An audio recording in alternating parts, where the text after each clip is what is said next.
আসসালামু আলাইকুম সুপ্রিয় শিক্ষার্থীরা, তোমাদের ষান্মাসিক মূল্যায়ন ও এইচএসসি পরীক্ষা সহ মাদ্রাসা, স্কুল, কলেজ সকল শিক্ষা প্রতিষ্ঠান অনির্দিষ্টকালের জন্য বদ্ধ করে দেওয়া হয়েছে।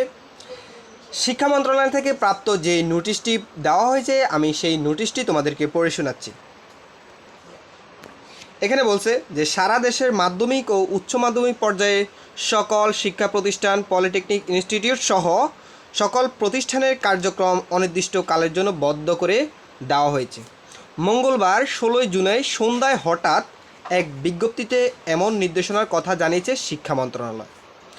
এখানে দেখো আরও রয়েছে কি বলছে, যে বিজ্ঞপ্তিতে বলা হয়, বিদ্যালয়ে ও কলেজগামী শিক্ষার্থীদের নিরাপত্তার বিষয়টি বিবেচনায় এনে শিক্ষা মন্ত্রণালয় আওতাধীন মাধ্যমিক ও উচ্চ মাধ্যমিক পর্যায়ে সকল শিক্ষা প্রতিষ্ঠান ও পলিটেকনিক ইনস্টিটিউট সমূহে শ্রেণী কার্যক্রম পরবর্তী নির্দেশ না দেওয়া পর্যন্ত বদ্ধ থাকবে। অর্থাৎ তোমাদের বদ্ধ কতদিন সেটা উল্লেখ করে নাই, তবে অনবরত বদ্ধ থাকবে।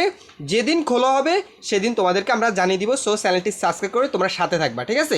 আচ্ছা, এরপরে দেখো কি বলছে, যে মূলত সরকারি চাকরিতে কোটা ব্যবস্থা সংস্কারের দাবিতে ছাত্র আন্দোলনকে ঘিরে আজ ও গতকাল দেশের বিভিন্ন এলাকায় সংঘর্ষের ঘটনা ঘটেছে। সংঘর্ষে ঢাকা, চট্টগ্রাম ও রংপুরের সংঘর্ষে 6 জন নিহত। ইন্না লিল্লাহি ওয়া ইন্না ইলাইহি রাজিউন। এটা খুবই দুঃখজনক একটি ঘটনা। তোমরা কারা আমার মতো শিক্ষার্থীদের পক্ষে তোমরা কমেন্ট করে জানাও। জয় হোক ছাত্র সমাজের, বিজয় হবে আমাদের ইনশাল্লাহ। তোমরা পরবর্তী নির্দেশনা পাওয়ার জন্য চ্যানেলটি সাবস্ক্রাইব করে সাথে থাকিও, আর এই ভিডিওতে অবশ্যই একটা লাইক করে দিও। ধন্যবাদ সবাইকে।